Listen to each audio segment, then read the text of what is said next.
Annalyn, may bibigay sana ako sa'yo. Ano yun? Eto. Merry Christmas. Ano to?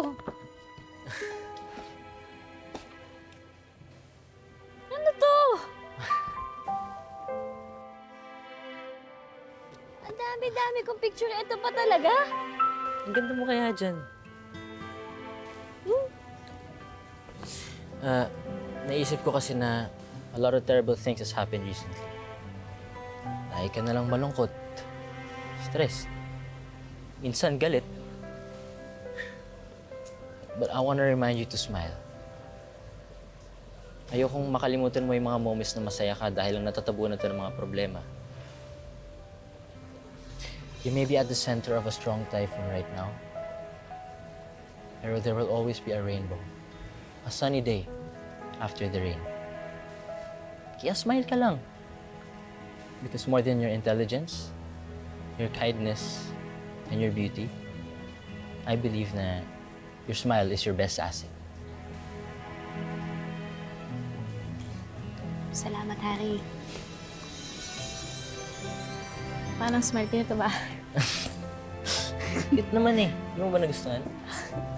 Kasi naman, dahil picture ito talaga eh. Bak! Santos! Ano na? Bakit? Mag-start na gift giving. Yes! Oo. Talaga? Tara na. Punta ka na! Ano ba yan? Thank you, bagets. Maria! Thank Ay, you! hello. Let's go! Let's go! Let's go! Tara! Ang galing talaga tumiming.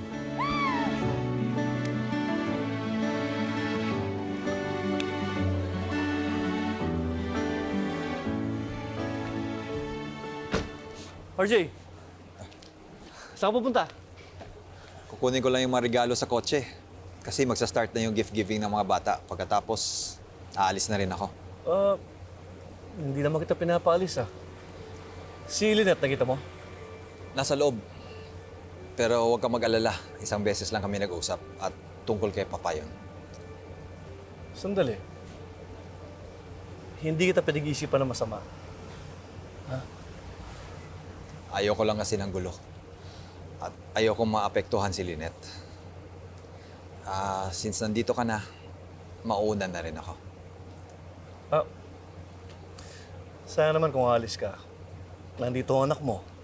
Nandito kapatid mo. Di ba? At sigurado ko matutuwa si Sir Pepe kapag nandito ka at nakikisaya ka. Okay? Basta huwag kang alis. Mauna na ako sa loob, ha? Sige.